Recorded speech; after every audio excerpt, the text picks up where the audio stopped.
ಬಾಬಾ ಸಾಹೇಬ್ ಅಂಬೇಡ್ಕರ್ ಅವರ ಸಾವಿನ ಕೊನೆಯ ದಿನಗಳಲ್ಲಿ ಇದೇ ಒಳ ಮೀಸಲಾತಿಯ ವಿಚಾರದಲ್ಲಿ ಒಡೆದು ಛಿದ್ರವಾಗುತ್ತಿರುವ, ಪರಸ್ಪರ ವಿಷ ಹಂಚಿಕೊಳ್ಳುತ್ತಿರುವ, ನಮ್ಮನ್ನ ಕುರಿತೆ ನಮ್ಮನ್ನ ಗಮನಿಸಿಯೇ ಸಾಯುವ ಕೊನೆ ದಿನಗಳಲ್ಲಿ ನಾನಕ್ ಚಂದ್ರ ಸ್ತೋತ್ರ ಹೇಳಿದ ಮಾತು, ನನ್ನ ಒಟ್ಟು ಜೀವಿತದ ಅವಧಿಯಲ್ಲಿ ಏಕಾಂಗಿಯಾಗಿ ಈ ದೇಶದ ಎಲ್ಲ ಜಾತಿವಾದಿಗಳನ್ನ ಎದುರು ಹಾಕಿಕೊಂಡು ಹೋರಾಟ ಮಾಡಿದೆ. ಯಾರಿಗಾಗಿ?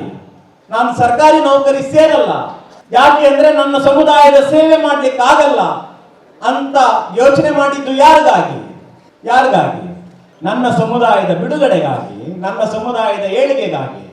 ಈ ಹಿಂದೂ ಧರ್ಮ ನಮ್ಮನ್ನ ಶತಮಾನಗಳಿಂದ ಅಸ್ಪೃಶ್ಯರನ್ನಾಗಿ ಅವಮಾನಿಸಿದೆ, ಪ್ರಾಣಿಗಳಿಗಿಂತ ನಿಕೃಷ್ಟವಾಗಿ ನಡೆಸಿಕೊಂಡಿದೆ. ಅವಮಾನಿಸಲ್ಪಟ್ಟ ಧರ್ಮದಲ್ಲಿ ಇರಬಾರದು ನನ್ನ ಸಮುದಾಯ. ಈ ಒಳ ಮೀಸಲಾತಿ ಎಂಬ ಈ ವಿಚಾರದ ಸಂದರ್ಭದಲ್ಲಿ ಆತ್ಮವಂಚನೆ, ನಾನು ಪದೇ ಪದೇ ಆತ್ಮವಂಚನೆ ಅಂತ ಯಾಕೆ ಬಳಸ್ತಾ ಇದ್ದೀನಿ ಅಂದ್ರೆ, ಹಾಗೆ ನಡ್ಕೊಳ್ತಾ ಇದ್ದೀವಿ ಅಂತ ನನಗೆ ಅನ್ನಿಸ್ತಾ ಇದೆ, ಅದಕ್ಕಾಗಿ ಬಳಸ್ತಾ ಇದ್ದೀನಿ ಮತ್ತೆ ಮತ್ತೆ ಮತ್ತೆ ಮತ್ತೆ. ಒಳ ಮೀಸಲಾತಿಯನ್ನ ಕುರಿತ ಈ ಗೊಂದಲಗಳು ಶುರುವಾದಾಗಿನಿಂದಲೂ ಕೂಡ ಇದರ ಬಗ್ಗೆ ತಮ್ಮಲ್ಲಿ ಮಾತನಾಡ್ಕೊಳ್ತಾ, ತಮ್ಮಲ್ಲಿ ಚಿಂತನೆ ಮಾಡ್ಕೊಳ್ತಾ, ಮತ್ತೊಬ್ಬರ ಜೊತೆ ಹಂಚ್ಕೊಳ್ತಾ, ಹೀಗೆ ಆ ವಿಷಯವನ್ನ ಕುರಿತ ಹಾಗೆ ಸಾಕಷ್ಟು ಸ್ಪಷ್ಟತೆಯನ್ನ ತಾವೆಲ್ಲರೂ ಪಡ್ಕೊಳ್ತಾ ಇದ್ದೀರಿ. ದಿನೇ ದಿನೇ ಅದರ ಬಗ್ಗೆ ಬಹಳ ಖಚಿತವಾದಂತಹ, ಸ್ಪಷ್ಟವಾದಂತಹ ನಿಲುವು ಬಹುತೇಕರಲ್ಲಿ ಬರ್ತಾ ಇದೆ. ಇಂತಹ ಈ ವಿಷಯವನ್ನ ಕುರಿತು ಮಾತನಾಡುವಾಗ ನನಗೆ ಈ ಸಂದರ್ಭದಲ್ಲಿ ತುಂಬಾ ದುಃಖನೂ ಆಗ್ತಾ ಇದೆ, ತುಂಬಾ ನೋವು ಆಗ್ತಾ ಇದೆ, ವಿಪರೀತ ಸಿಟ್ಟು ಬರ್ತಾ ಇದೆ.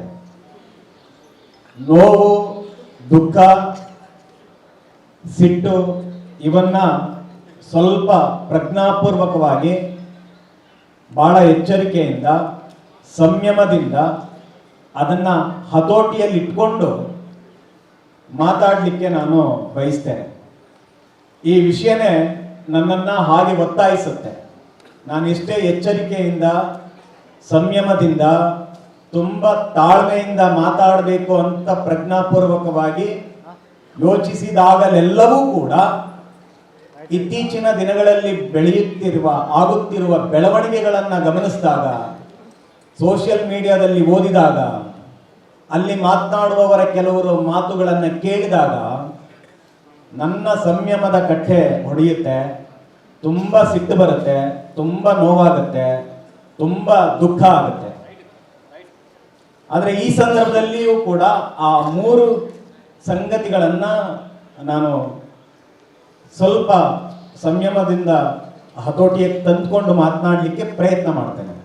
ಇದೇ ಸಂದರ್ಭದಲ್ಲಿ ಕಳೆದ ಕೆಲವು ದಿನಗಳಿಂದ ಒಳ ಮೀಸಲಾತಿಯನ್ನ ಕುರಿತ ಬಗ್ಗೆ ನಡೆಯುತ್ತಿರುವಂತಹ ಈ ಬೆಳವಣಿಗೆ ಇದೆಯಲ್ಲ, ಈ ಚರ್ಚೆಗಳು, ಮಾತುಕತೆಗಳು, ಸೋಷಿಯಲ್ ಮೀಡಿಯಾದಲ್ಲಿ ಆಗ್ತಾ ಇರ್ತಕ್ಕಂತಹ ಬೇರೆ ಬೇರೆ ತರಹದ ಬೆಳವಣಿಗೆಗಳು, ಇವೆಲ್ಲ ನಡೆಯುತ್ತಿರುವ ಈ ಹೊತ್ತಲ್ಲಿ ಬಾಬಾ ಸಾಹೇಬ್ ಅಂಬೇಡ್ಕರ್ ಅವರು ಏನಾದರೂ ಬದುಕಿದ್ದರೆ, ನಮ್ಮೆಲ್ಲರ ಈ ವರ್ತನೆಗಳನ್ನ ನೋಡಿದ್ದರೆ, ಅವ್ರು ಏನ್ ಮಾತನಾಡ್ತಾ ಇದ್ರು, ಏನನ್ನ ಹೇಳ್ತಾ ಇದ್ರು, ಅವ್ರು ಎಷ್ಟು ಸಿಟ್ಟುಗೊಳ್ತಾ ಇದ್ರು ಅಂತ ನಾನು ಕಲ್ಪಿಸಿಕೊಳ್ಳಬಲ್ಲೆ.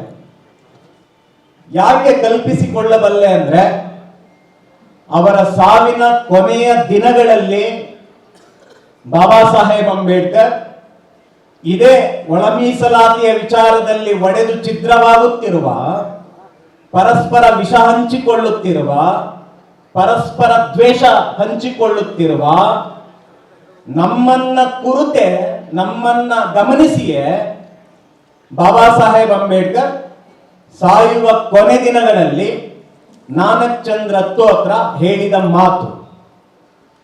ಅವ್ರು ಏನ್ ಹೇಳಿದ್ರು? ತುಂಬಾ ದುಃಖದಿಂದ, ತುಂಬಾ ಕಣ್ಣೀರಿಟ್ಕೊಂಡು, ತುಂಬಾ ನೋವನ್ನ ಇಟ್ಕೊಂಡು, ತುಂಬಾ ಸಿಟ್ಟನ್ನ ಇಟ್ಕೊಂಡು ಏನ್ ಹೇಳಿದ್ರು ಅವರು? ನನ್ನ ಸಮುದಾಯದವರು ನನಗೆ ಮೋಸ ಮಾಡಿದ್ದಾರೆ, ಬೆನ್ನಿಗೆ ಚೂರಿ ಹಾಕಿದ್ದಾರೆ, ಇವರು ನನ್ನನ್ನ ವಂಚಿಸಿದ್ದಾರೆ ಅಂತ ಅವರು ಮೇಲ್ಜಾತಿಯವ್ರಿಗೆ ಹೇಳಿದ್ದಲ್ಲ. ಅವರನ್ನ ಅವಮಾನ ಮಾಡಿದ ಸವರ್ಣೀಯರಿಗೆ ಹೇಳಿದ್ದಲ್ಲ. ಆ ಎಲ್ಲ ಮಾತುಗಳನ್ನ ಹೇಳಿದ್ದು ನಮ್ಮನ್ನ ಕುರಿತೆ, ನಮ್ಮನ್ನ ಗಮನದಲ್ಲಿ ಇಟ್ಕೊಂಡೆ. ನಾನಚಂದ್ರ, ನನಗೆ ದುಃಖವಾಗುತ್ತಿದೆ, ನನಗೆ ಕಣ್ಣೀರು ಬರ್ತಾ ಇದೆ, ನನಗೆ ನೋವಾಗುತ್ತದೆ. ಯಾಕೆ? ನನ್ನ ಒಟ್ಟು ಜೀವಿತದ ಅವಧಿಯಲ್ಲಿ ಏಕಾಂಗಿಯಾಗಿ ಈ ದೇಶದ ಎಲ್ಲ ಜಾತಿವಾದಿಗಳನ್ನ ಎದುರು ಹಾಕಿಕೊಂಡು ಹೋರಾಟ ಮಾಡಿದೆ. ಯಾರಿಗಾಗಿ? ನನ್ನ ಇಡೀ ಕುಟುಂಬವನ್ನ ನಿರ್ಲಕ್ಷ್ಯ ಮಾಡಿದೆ. ಯಾರಿಗಾಗಿ? ನನ್ನೆಲ್ಲ ಅವಕಾಶಗಳನ್ನ ಧಿಕ್ಕರಿಸಿದೆ. ಯಾರಿಗಾಗಿ? ವಿದೇಶದಲ್ಲೇ ಐಷಾರಾಮಿ ಬದುಕುವ ಅವಕಾಶಗಳಿದ್ದಾಗಲೂ ಕೂಡ ಅವುಗಳನ್ನು ನಿರಾಕರಿಸಿ ವಾಪಸ್ ಭಾರತಕ್ಕೆ ಬಂದೆ. ಯಾಕಾಗಿ? ಸರ್ಕಾರಿ ನೌಕರನಾಗುವ, ಪ್ರಾಧ್ಯಾಪಕನಾಗುವ, ನ್ಯಾಯಾಧೀಶನಾಗುವ, ಸುಪ್ರೀಂ ಕೋರ್ಟ್ ನ್ಯಾಯಾಧೀಶನಾಗುವ ಎಲ್ಲ ಅವಕಾಶ ನನ್ನ ಕಾಲ ಬಳಿ ಇದ್ದಾಗಲೂ ಅದನ್ನ ಹೊತ್ತು ನಾನು ಸರ್ಕಾರಿ ನೌಕರಿ ಸೇರಲ್ಲ. ಯಾಕೆ ಅಂದ್ರೆ ನನ್ನ ಸಮುದಾಯದ ಸೇವೆ ಮಾಡ್ಲಿಕ್ಕೆ ಆಗಲ್ಲ ಅಂತ ಯೋಚನೆ ಮಾಡಿದ್ದು ಯಾರಿಗಾಗಿ? ನನ್ನ ಸಮುದಾಯದ ಬಿಡುಗಡೆಗಾಗಿ, ನನ್ನ ಸಮುದಾಯದ ಏಳಿಗೆಗಾಗಿ. ಆದರೆ ನನ್ನ ಹೋರಾಟದ ಪ್ರತಿಫಲದಿಂದ, ನಾನು ಬರೆದ ಸಂವಿಧಾನದಿಂದ, ನಾನು ಕಲ್ಪಿಸಿಕೊಟ್ಟ ಮೀಸಲಾತಿಯ ಅವಕಾಶದಿಂದ ಅವಕಾಶ ಪಡೆದುಕೊಂಡಂತಹ ನನ್ನದೇ ಸಮುದಾಯದ ವಿದ್ಯಾವಂತರು, ನೌಕರ ವರ್ಗದವರು, ಅಧಿಕಾರಶಾಹಿಗಳು, ರಾಜಕಾರಣಿಗಳು ನನಗೆ ಮೋಸ ಮಾಡಿದ್ದಾರೆ. ನಾನು ಯಾಕೆ ಮೀಸಲಾತಿಯನ್ನು ತಂದೆ? ರಾಜಕೀಯದಲ್ಲೋ, ಸರ್ಕಾರಿ ನೌಕರಿಯಲ್ಲೋ, ಅಧಿಕಾರದಲ್ಲೋ ಯಾಕೆ ಮೀಸಲಾತಿಯನ್ನು ತಂದೆ? ಯಾಕೆ ಅವಕಾಶವನ್ನ ತಂದುಕೊಟ್ಟೆ? ಕಲಿತವರು, ವಿದ್ಯಾವಂತರು, ನೌಕರಸ್ಥರು, ಅಧಿಕಾರಿಗಳು, ರಾಜಕಾರಣಿಗಳು ತಮಗೆ ಸಿಕ್ಕ ಅವಕಾಶವನ್ನ ಬಳಸಿಕೊಂಡು ಪೇ ಬ್ಯಾಕ್ ಟು ಸೊಸೈಟಿ, ಈ ನನ್ನ ಸಮುದಾಯದವರ ಸೇವೆ ಮಾಡುತ್ತಾರೆ ಎನ್ನುವ ಬಯಕೆ ಇಟ್ಕೊಂಡು ಅಷ್ಟೆಲ್ಲ ಹೋರಾಟ ಮಾಡಿದೆ. ಆದರೆ ಇವರೆಲ್ಲ ವಿದ್ಯಾವಂತರು, ನೌಕರಸ್ಥರು, ಅಧಿಕಾರಿಗಳು, ರಾಜಕಾರಣಿಗಳು ಸ್ವಾರ್ಥಿಗಳಾಗಿದ್ದಾರೆ. ಇವರು ನನ್ನ ಬೆನ್ನಿಗೆ ಚೂರಿ ಹಾಕಿದ್ರು, ನನಗೆ ದ್ರೋಹ ಬಗೆದರು, ನನಗೆ ವಂಚನೆ ಮಾಡಿದ್ರು ಅಂತ ಹೇಳಿದ್ದು ನಮ್ಮ ಬಗ್ಗೆ. ಸಾಯುವುದರ ಒಳಗಾಗಿ ನನ್ನ ಸಮುದಾಯ ಇತರ ಮೇಲ್ಜಾತಿಯ ಪ್ರಜ್ಞಾವಂತ ಸಮುದಾಯಗಳ ಜೊತೆ ಸೇರಿ ಆಳುವ ವರ್ಗವಾಗಬೇಕು, ಅದನ್ನು ನಾನು ಕಣ್ಣಾರೆ ಕಾಣಬೇಕೆನ್ನುವ ಆಸೆ ಇತ್ತು. ಅದು ಸಾಧ್ಯವಾಗದೆ ನಾನು ಸಾಯ್ತೀನಲ್ಲ, ಅದಕ್ಕಾಗಿ ದುಃಖ, ಅದಕ್ಕಾಗಿ ಕಣ್ಣೀರು ಅಂತ ಹೇಳಿದ್ರು. ಯಾರಿಗಾಗಿ? ಯಾರ ಬಗ್ಗೆ? ಅದು ನಮ್ಮ ಬಗ್ಗೆನೇ. ಈ ಹಿಂದೂ ಧರ್ಮ ನಮ್ಮನ್ನ ಶತಮಾನಗಳಿಂದ ಅಸ್ಪೃಶ್ಯರನ್ನಾಗಿ ಅವಮಾನಿಸಿದೆ, ಪ್ರಾಣಿಗಳಿಗಿಂತ ನಿಕೃಷ್ಟವಾಗಿ ನಡೆಸಿಕೊಂಡಿದೆ. ಅಂತಹ ಅಮಾನವೀಯವಾದ, ಅವಮಾನಿಸಲ್ಪಟ್ಟ ಧರ್ಮದಲ್ಲಿ ಇರಬಾರದು. ನನ್ನ ಸಮುದಾಯ ಸ್ವಾಭಿಮಾನದಿಂದ ಬದುಕಬೇಕು, ಸ್ವಾವಲಂಬನೆಯಿಂದ ಬದುಕಬೇಕು ಅಂತ ಹೇಳಿ ಸಾಯುವ ಕೊನೆ ದಿನಗಳಲ್ಲಿ ನನ್ನ ಸಮುದಾಯಕ್ಕೆ ಒಂದು ಬಹಳ ದೊಡ್ಡ ಸ್ವತಂತ್ರದ, ಸ್ವಾಭಿಮಾನದ, ಆತ್ಮಗೌರವದ ಬೌದ್ಧ ಮಾರ್ಗವನ್ನು ತೋರಿಸ್ತೆ. ನನ್ನ ಸಮುದಾಯದವರೆಲ್ಲ ಬುದ್ಧರಾಗಬೇಕು, ಬೌದ್ಧರಾಗಬೇಕು ಅಂತ. ಆಗಿದೆಯಾ? ಇದನ್ನ ಕುರಿತು ಮಾತನಾಡಿದ್ದು ಯಾರ ಬಗ್ಗೆ? ನಮ್ಮ ಬಗ್ಗೆನೆ, ನಮ್ಮ ಬಗ್ಗೆ. ಇಷ್ಟೆಲ್ಲ ದುಃಖ, ಕಣ್ಣೀರಿಟ್ಕೊಂಡೆ ಬಾಬಾ ಸಾಹೇಬ್ ಅಂಬೇಡ್ಕರ್ ನಮ್ಮನ್ನು ಅಗಲಿದ್ದಾರೆ. ಮತ್ತೆ ಇನ್ನೊಂದು ಬಹಳ ಮುಖ್ಯವಾದ ಮಾತನ್ನ ಹೇಳಿದ್ದು ಏನು ಅಂದ್ರೆ, ನಾನಚಂದ್ರ, ನಾನು ಇನ್ನ ಮುಂದಿನ ದಿನಗಳಲ್ಲಿ ನನ್ನ ಹೋರಾಟವನ್ನ ಯಾರಿಗಾಗಿ ಮಾಡಬೇಕು ಅನ್ಕೊಂಡಿದ್ದೀನಿ ಅಂದ್ರೆ, ಈ ಎಲ್ಲ ಹೋರಾಟದ ಪ್ರತಿಫಲವನ್ನ ಅನುಭವಿಸ್ತಾ ಇರೋರು, ನನಗೆ ಮೋಸ ಮಾಡಿದವರು, ವಂಚನೆ ಮಾಡಿದವರು, ವಿದ್ಯಾವಂತರು, ಅಕ್ಷರವಂತರು, ನೌಕರ ವರ್ಗದವರು, ಅಧಿಕಾರಿಗಳು, ರಾಜಕಾರಣಿಗಳು. ಆದರೆ ಇಡೀ ದೇಶದ ತುಂಬ ಇರುವ, ನನ್ನ ಹಳ್ಳಿಗಾಡಲ್ಲಿ ಇರುವ ನನ್ನ ಅನಕ್ಷರಸ್ಥ ಸಮುದಾಯಕ್ಕಾಗಿ ನಾನು ಏನನ್ನೂ ಮಾಡಲಿಲ್ವಲ್ಲ, ಓಟ್ ಹಾಕುವ ಹಕ್ಕನ್ನು ಮಾತ್ರ ಕೊಡಿಸ್ಕೊಟ್ಟೆ. ಅವ್ರಿಗಾಗಿ ನಾನು ಏನನ್ನೂ ಮಾಡ್ಲಿಕ್ಕಾಗಲಿಲ್ಲ. ಆ ನೋವು ನನ್ನನ್ನ ಕಾಡ್ತಾ ಇದೆ. ಅವ್ರ ಸೇವೆ ಮಾಡಬೇಕು ಅನ್ನುವ ಆಸೆ ನನಗಿದೆ, ಆದ್ರೆ ಹೆಚ್ಚು ದಿನ ಬದುಕಲ್ಲ ಅನ್ನುವ ಸತ್ಯನೂ ಗೊತ್ತಾಗ್ತಾ ಇದೆ.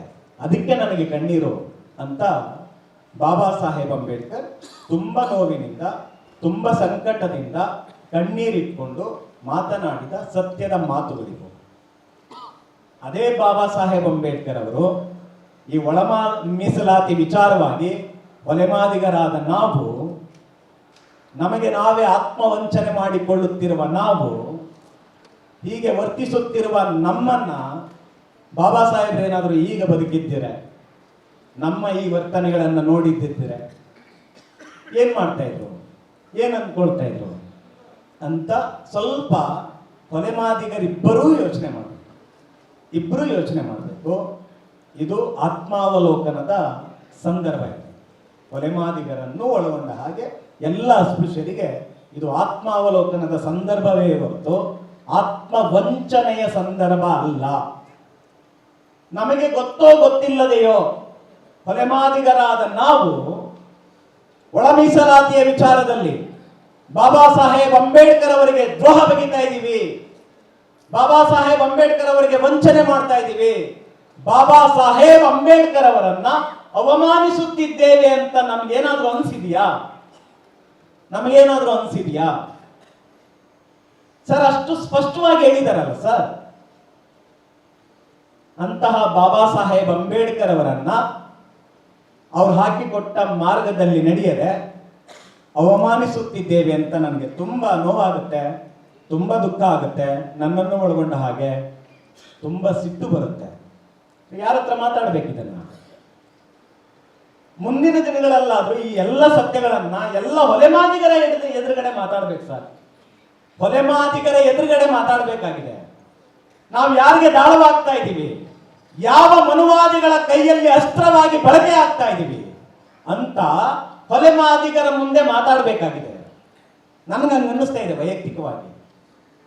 ಈ ಸಭೆ ಒಳಗಡೆ, ಈ ಸಭೆಯ ಉದ್ದೇಶ, ಮಹತ್ವಾಕಾಂಕ್ಷೆಗಳು ಬೇರೆ ಇದೆ. ಆದ್ರೆ ನನ್ನ ಅನಿಸಿಕೆ ಏನಂದ್ರೆ, ಈ ಎಲ್ಲ ಮಾತುಗಳನ್ನ ನಾನು ಹೊಲೆಮಾದಿಗರ ಮುಂದೆ ಮಾತಾಡಬೇಕಾಗಿತ್ತು ಅಂತ ತುಂಬಾ ಅನಿಸ್ತಾ ಇದೆ ನನಗೆ. ಹಿಂಗೆ ಹೊಲೆಮಾದಿಗರ ಮುಂದೆ ಮಾತನಾಡಲಾರದ, ಹೊಲೆಮಾದಿಗರ ಮುಂದೆ ಪ್ರಾಮಾಣಿಕವಾಗಿ ಹಂಚಿಕೊಳ್ಳಲಾರದ ಸ್ಥಿತಿ ತಲುಪ್ತಾ ಇದೀವಲ್ಲ. ನಮ್ಮ ಮಾತನ್ನ ಅವ್ರು ಕೇಳಿಸ್ಕೊಳ್ಳದ ಹಾಗೆ, ಅವ್ರ ಮಾತನ್ನ ನಾವು ಕೇಳಿಸಿಕೊಳ್ಳದ ಹಾಗೆ, ನಾವಿಬ್ರು ಸೇರಿ ಬಾಬಾ ಸಾಹೇಬ್ ಅಂಬೇಡ್ಕರ್ ಅವರ ಮಾತು ಕೇಳಿಸಿಕೊಳ್ಳದ ಹಾಗೆ, ಅವ್ರ ಮಾರ್ಗದಲ್ಲಿ ನಡೆಯದ ಹಾಗೆ, ಅವ್ರಿಗೆ ದ್ರೋಹ ಬಗೆಯುವ ಹಂತಕ್ಕೆ ಬಂದು ತಲುಪಿದೀವಲ್ಲ. ಇದು ಆತ್ಮಹತ್ಯೆಯ ಹಂತವಲ್ಲದೆ ಮತ್ತೇನೂ ಅಲ್ಲ, ಮತ್ತೇನೂ ಅಲ್ಲ. ಆತ್ಮಹತ್ಯೆ ಅಂದ್ರೆ ನೇಣೆ ಹಾಕೋಬೇಕಾಗಿಲ್ಲ ಸರ್. ಹಗ್ಗ ತಗೊಂಡು ನೇಣು ಹಾಕೋಬೇಕಾಗಿಲ್ಲ. ಈಗೆಲ್ಲ ನಾವೆಲ್ಲ ಮಾಡ್ಕೊಂಡಿರೋದು ಆತ್ಮಹತ್ಯೆನೆ. ಪ್ರತಿದಿನವೂ ಹೊಲೆಮಾದಿಗರು ಮಾಡ್ಕೊಳ್ತಾ ಇರೋದು ಒಳ ಮೀಸಲಾತಿಯ ವಿಚಾರದಲ್ಲಿ ಆತ್ಮಹತ್ಯೆಯನ್ನೇ. ಜೀವ ಹೋಗಿಲ್ಲ ಅಷ್ಟೇ, ಜೀವ ಹೋಗ್ತಾ ಇಲ್ಲ ಅಷ್ಟೇ,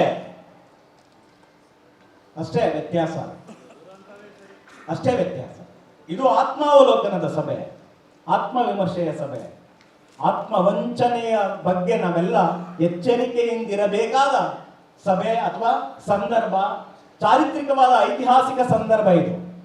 ಇಂತಹ ಸೂಕ್ಷ್ಮವಾದ ಒಳ ಮೀಸಲಾತಿ ವಿಚಾರದ ಈ ಸಂಕೀರ್ಣವಾದ ಮನುವಾದಿಗಳ ಕುತಂತ್ರವನ್ನ ಹೆಣೆಯುತ್ತಿರುವ ಈ ಹೊತ್ತನ್ನ ಹೊಲೆಯ ಮಾದಿಗರು ಸರಿಯಾಗಿ ನಿರ್ವಹಿಸದಿದ್ದರೆ, ಎಚ್ಚರಿಕೆಯಿಂದ ನಿರ್ವಹಿಸದಿದ್ದರೆ, ಬಾಬಾ ಸಾಹೇಬ್ ಅಂಬೇಡ್ಕರ್ ಅವರ ಅರಿವಿನ ಮಾರ್ಗದಲ್ಲಿ ಅದನ್ನ ನಿರ್ವಹಿಸದಿದ್ದರೆ, ನಾಳೆಯ ನಿಜವಾದ ಅಂಬೇಡ್ಕರ್ವಾದಿ ಮೊಮ್ಮಕ್ಕಳು ಇವತ್ತಿನ ಆತ್ಮವಂಚನೆ ಎಸಗುತ್ತಿರುವ ಹೊಲೆಮಾದಿಗರ ಬಗ್ಗೆ ಚರಿತ್ರೆ ಬರೀತಾರೆ.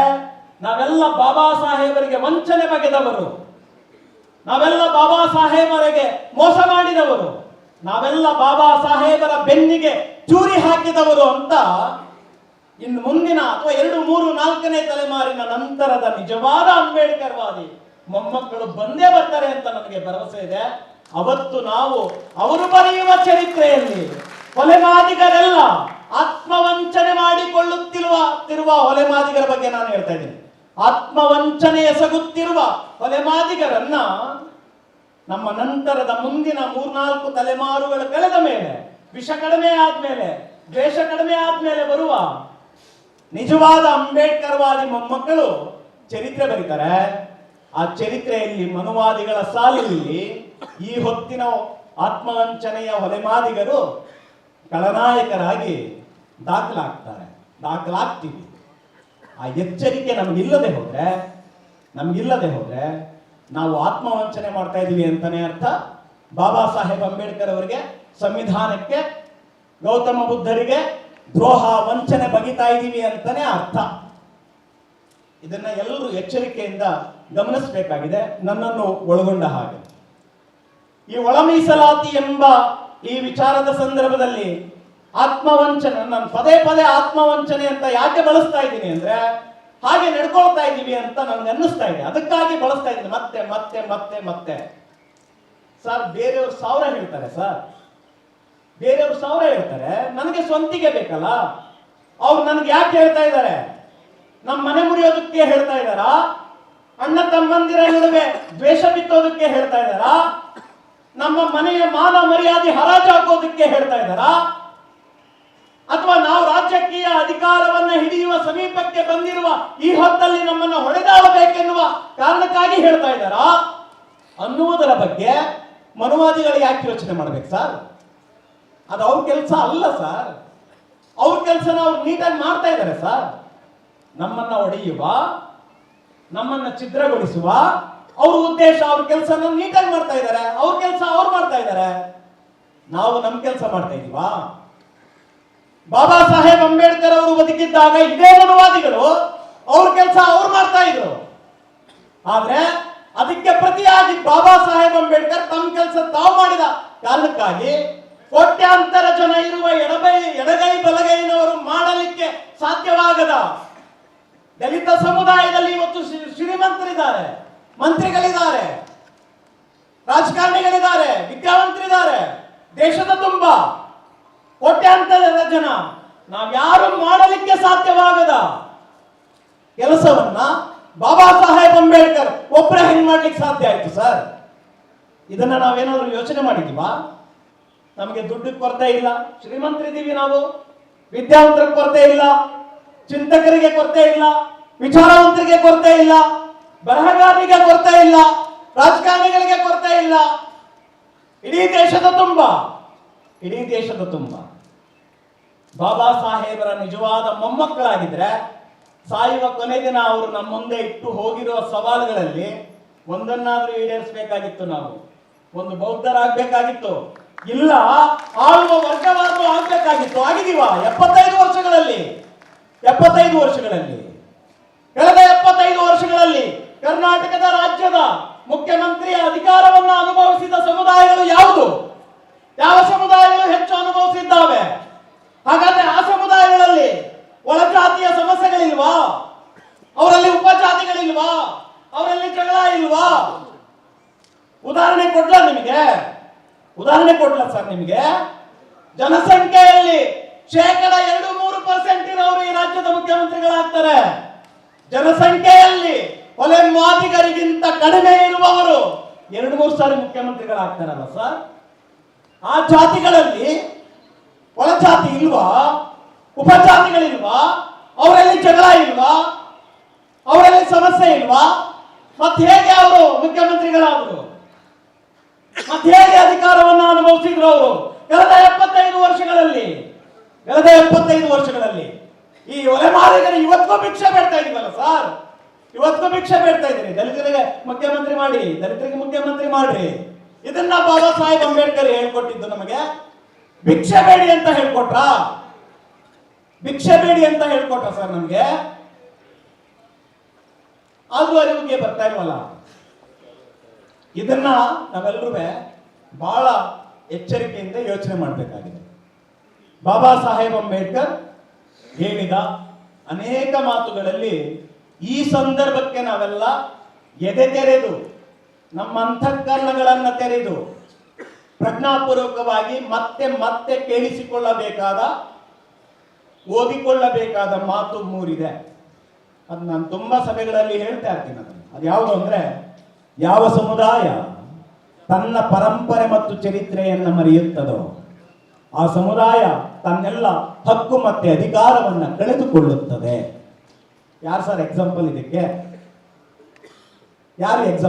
ಬಾಬಾ ಸಾಹೇಬ್ರ ಈ ಮಾತಿಗೆ ಇವತ್ತು ಯಾರು ಉದಾಹರಣೆ?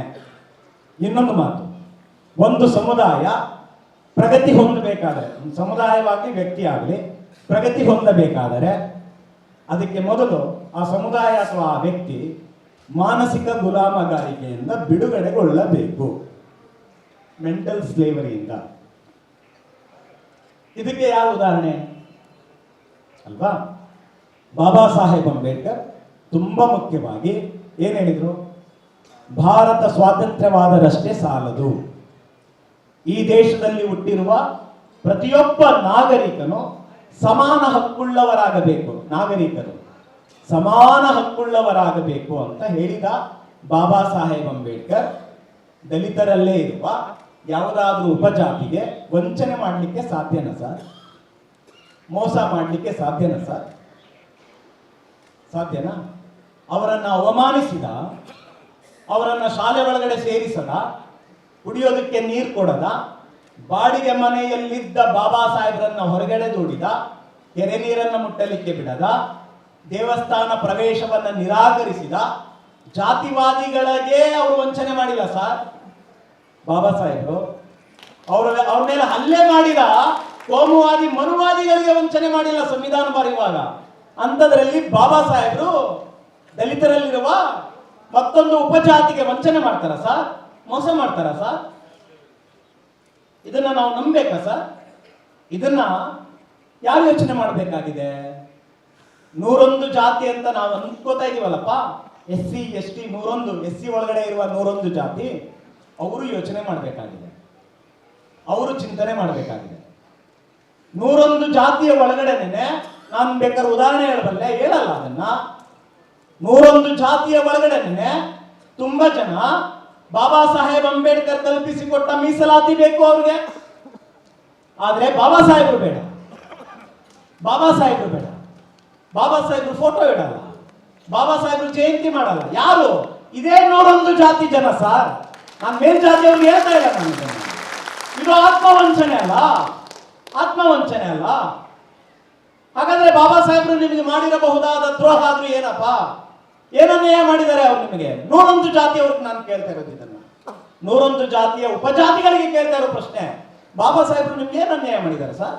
ನಿಮ್ಗೇನು ವಂಚನೆ ಮಾಡಿದ್ದಾರೆ?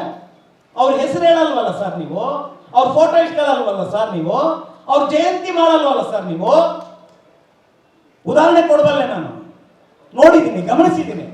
ಇದೇ ರಾಜ್ಯದಲ್ಲಿ ಉದಾಹರಣೆ ಕೊಡಬಲ್ಲೆ ನಾನು ನಿಮಗೆ, ಉದಾಹರಣೆ ಕೊಡಬಲ್ಲೆ. ಹಾಗಾದ್ರೆ ಬಾಬಾ ಸಾಹೇಬರು ಈ 101 ಜಾತಿಯ ಒಳಗಡೆ ಇರುವ ಉಪಜಾತಿಗಳಿಗೆ ಮಾಡಿರುವ ವಂಚನೆಯಾದ್ರೂ ಏನು ಅಂತ ನಾವೆಲ್ಲರೂ ಪ್ರಶ್ನೆ ಮಾಡ್ಕೊಳ್ಬೇಕಾಗಿದೆ. ಸಾಮಾಜಿಕ ನ್ಯಾಯವನ್ನ ಪ್ರತಿಪಾದಿಸಿದ ಬಾಬಾ ಸಾಹೇಬರು ಯಾವ ಜಾತಿಗೂ ಯಾವ ಧರ್ಮಕ್ಕೂ ವಂಚನೆ ಮಾಡಿಲ್ಲ. ನಿಜವಾದ ಬಾಬಾ ಸಾಹೇಬ್ ಅಂಬೇಡ್ಕರ್ ಅವರ ಅನುಯಾಯಿ ಅನ್ನಿಸಿಕೊಂಡಂತಹ ಅವರು ಹೊಲೆಮಾದಿಗರಾಗಿರಲಿ, ಅವ್ರು ಯಾರು ಕೂಡ ಒಳ ಮೀಸಲಾತಿಯನ್ನ ವಿರೋಧಿಸಲಿಕ್ಕೆ ಸಾಧ್ಯವಿಲ್ಲ. ಅವರು ಹೊಲೆಯರಾಗಿರ್ಲಿ, ಮಾದಿಗರಾಗಿರ್ಲಿ. ಅದೂ ಉದಾಹರಣೆ ಇದೆ, ಅದೂ ಉದಾಹರಣೆ ಇದೆ ಸರ್. ಒಬ್ರು ಮಾದಿಗ ಸಮುದಾಯದ ಹಿರಿಯ ಹೋರಾಟಗಾರ, ಅವ್ರ ಹೆಸರೆಲ್ಲ ಗೊತ್ತಿದೆ ನನಗೆ, ಎಷ್ಟು ಪ್ರಾಮಾಣಿಕವಾಗಿದ್ದಾರೆ ಅಂದ್ರೆ, ಅವ್ರಿಗೆ ಸರ್ ನೀವು ಮಾದಿಗರು, ನಿಮಗೆ ಜಗಜೀವನ್ ರಾಮ್ ಪ್ರಶಸ್ತಿ ಕೊಡಿಸ್ಬೇಕಾಗಿದೆ ಸರ್, ಬಯೋಡಾಟಾ ಕಳಿಸಿ ಅಂದ್ರೆ ಬೈತಾರೆ ಸರ್. ನನಗೆ ಏನ್ ಅನ್ಕೊಂಡಿದೀಯ ನೀನು? ನಾನು ಅಂಬೇಡ್ಕರ್ ವಾದಿ, ನಾನು ಜಾತಿಯಲ್ಲ ಮಾದಿಗ. 70ರ ದಶಕದ ದಲಿತ ಸಂಘರ್ಷ ಸಮಿತಿ ನನಗೆ ಹೇಳಿದ ವಿವೇಕ ಅಂಬೇಡ್ಕರ್ ವಾದ. ನೀನು ನನ್ನನ್ನ ಮಾದಿಗ ಅನ್ನೋ ಕಾರಣಕ್ಕಾಗಿ ಜಗಜೀವನ್ ರಾಮ್ ಪ್ರಶಸ್ತಿ ಕೊಡೋದಾದ್ರೆ ಅದು ಬೇಕಾಗಿಲ್ಲ ನನಗೆ, 5 ಲಕ್ಷ ಬೇಕಾಗಿಲ್ಲ ನನಗೆ ಅಂತ ಒಬ್ಬ ಹಿರಿಯ ಹೋರಾಟಗಾರರು, DSS ಇಂದ ಬಂದವರು, ಇವತ್ತು ಜೀವಂತವಾಗಿದ್ದಾರೆ ಸರ್. ಅವ್ರ ಹೆಸರು ಹೇಳಲ್ಲ ನಾನು. ಅವರು ನನಗೆ ಮಾದರಿ ಆಗ್ಬೇಕು. ಈ ಒಳ ಮೀಸಲಾತಿಯ ವಿಚಾರದಲ್ಲಿ ಆತ್ಮ ವಂಚನೆ ಮಾಡಿಕೊಳ್ಳುತ್ತಿರುವವರಿಗೆ ಇದು ಮಾದರಿ ಆಗಬೇಕು. ಅದೇ ರೀತಿಯಲ್ಲಿ ಒಬ್ಬ ಹೊಲೆಯ ಸಮುದಾಯದ ಹಿರಿಯ ಹೋರಾಟಗಾರಿಗೆ ಸರ್ ನಿಮಗೆ ಅಂಬೇಡ್ಕರ್ ಪ್ರಶಸ್ತಿ ಕೊಡಿಸ್ತೀವಿ ಸರ್, ಒಂದು 5 ಲಕ್ಷ ಕೊಡ್ತಾರೆ, ನಿಮ್ಮ ಬಯೋಡಾಟಾ ಕಳಿಸ್ರಿ ಅಂದ್ರೆ ಏನಪ್ಪ ಇದು, ನನ್ನನ್ನು ಅಲ್ಲಕ್ಕೆ ಸೀಮಿತಗೊಳಿಸಿದ್ರಲ್ಲ, ಈಗಲೇ ಒಳ ಮೀಸಲಾತಿಯಲ್ಲಿ ಇಲ್ಲಿ ಇಷ್ಟೆಲ್ಲ ಕಚ್ಚಾಡ್ತಾ ಕೂತಿರ್ವಾಗ ಯಾಕಪ್ಪ ನನ್ನನ್ನು ಅಲ್ಲಕ್ಕೆ ಸೀಮಿತಗೊಳಿಸ್ತೀರಾ? ನನಗೆ ಬೇಕಾಗಿಲ್ಲ ಬೇಡ್ರಪ್ಪ ಅಂತ. ಈ ಉದಾಹರಣೆ ಇವತ್ತಿಗೂ ನಮ್ಮ ನಡುವೆ ಜೀವಂತವಾಗಿದೆ ಸರ್. ಇನ್ನೂ ಉದಾಹರಣೆ ಕೊಡ್ಲಾ? 70ರ ದಶಕದ ದಲಿತ ಸಂಘರ್ಷ ಸಮಿತಿ ಹೇಳಿಕೊಟ್ಟ ವಿವೇಕದಿಂದ ಮಾದಿಗ ಸಮುದಾಯದ ಹೋರಾಟಗಾರರು ಹೆಸರು ಹೇಳೇ ಬರೋಣ ಸರ್. ಮಾದಿಗ ಸಮುದಾಯದ KP ಸಿದ್ದಯ್ಯ ಅವರು ಹೊಲೆಯ ಸಮುದಾಯದ ಹೆಣ್ಣು ಮಗಳನ್ನ ಮದುವೆ ಆಗ್ತಾರೆ ಸರ್. ಮದುವೆ ಆಗ್ತಾರೆ. ಹೊಲೆಯ ಸಮುದಾಯದ ವಿಕಾಸ್ ಮೌರ್ಯ ಮಾದಿಗ ಸಮುದಾಯದ ಸಹೋದರಿಯನ್ನ ಮದುವೆ ಆಗ್ತಾರೆ ಸರ್. ಅವ್ರು ಮಾತ್ರ ಅಲ್ಲ, ಅವ್ರ ತಂದೆ ತಾಯಿನೇ. ವಿಕಾಸ್ ಮೌರ್ಯ ಅವರ ತಂದೆ ಮಾದಿಗ ಸಮುದಾಯದವರಾದ್ರೆ ತಾಯಿ ಹೊಲೆಯ ಸಮುದಾಯ. ಬದುಕಿದಾರಲ್ಲ ಸರ್, ಉದಾಹರಣೆ ಇದೆಯಲ್ಲ ಸರ್. ಈ ಉದಾಹರಣೆಗಳು ನಮಗೆ ಮಾದರಿ ಆಗ್ಬಾರ್ದ ಸರ್? ಮಾದರಿ ಆಗ್ಬಾರ್ದ ನಮಗೆ? ಒಳ ಮೀಸಲಾತಿಯ ವಿಚಾರದ ಕಾರಣಕ್ಕಾಗಿ ನಾವೆಲ್ಲ ಚಿತ್ರ ಆಗ್ಬೇಕಾ? ನಮ್ಮಲ್ಲಿ ದ್ವೇಷ ಬೆಳಿಬೇಕಾ? ನಮ್ಮಲ್ಲಿ ವಿಷಗಳು ಬೆಳಿಬೇಕಾ ಅನ್ನೋದನ್ನ ಎಲ್ಲ ಹೊಲೆ ಮಾದಿಗರು 101 ಜಾತಿಗಳುವೆ ವಿಚಾರ ಮಾಡಬೇಕಾಗಿದೆ ಅಂತ ಅನ್ಸುತ್ತೆ.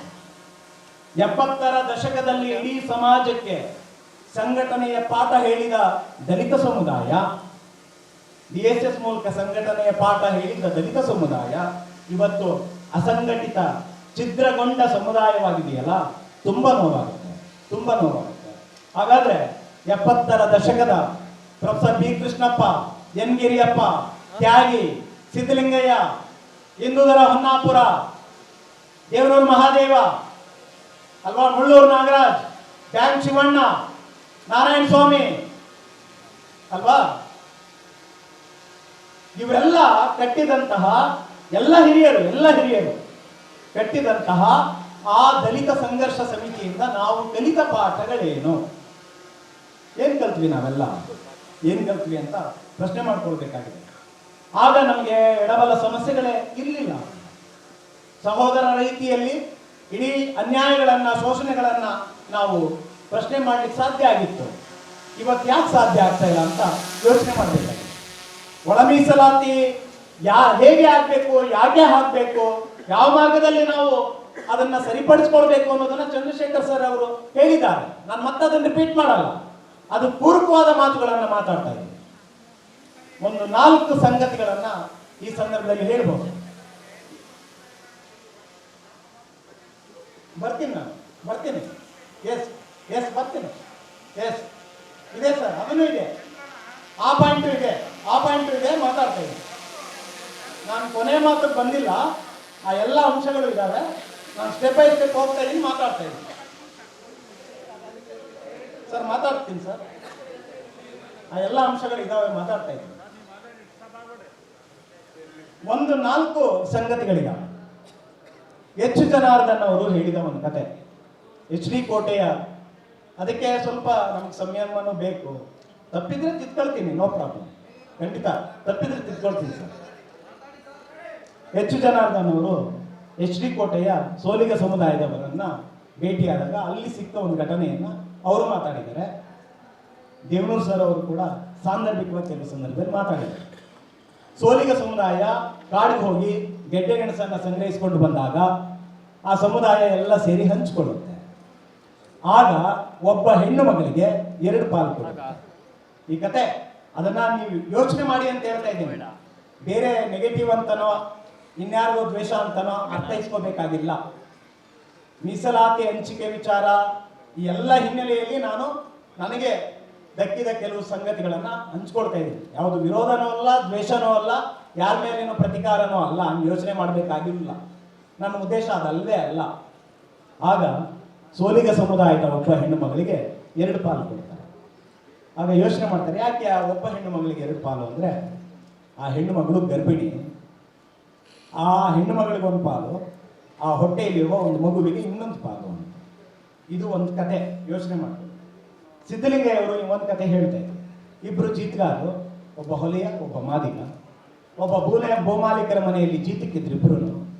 ಅವರಿಬ್ಬರಿಗೂ ಇಂದಿನ ದಿನ ಉಳಿದ ತಂಗಳನ್ನ ಭೂಮಾಲೀಕ ಕೊಟ್ಟ.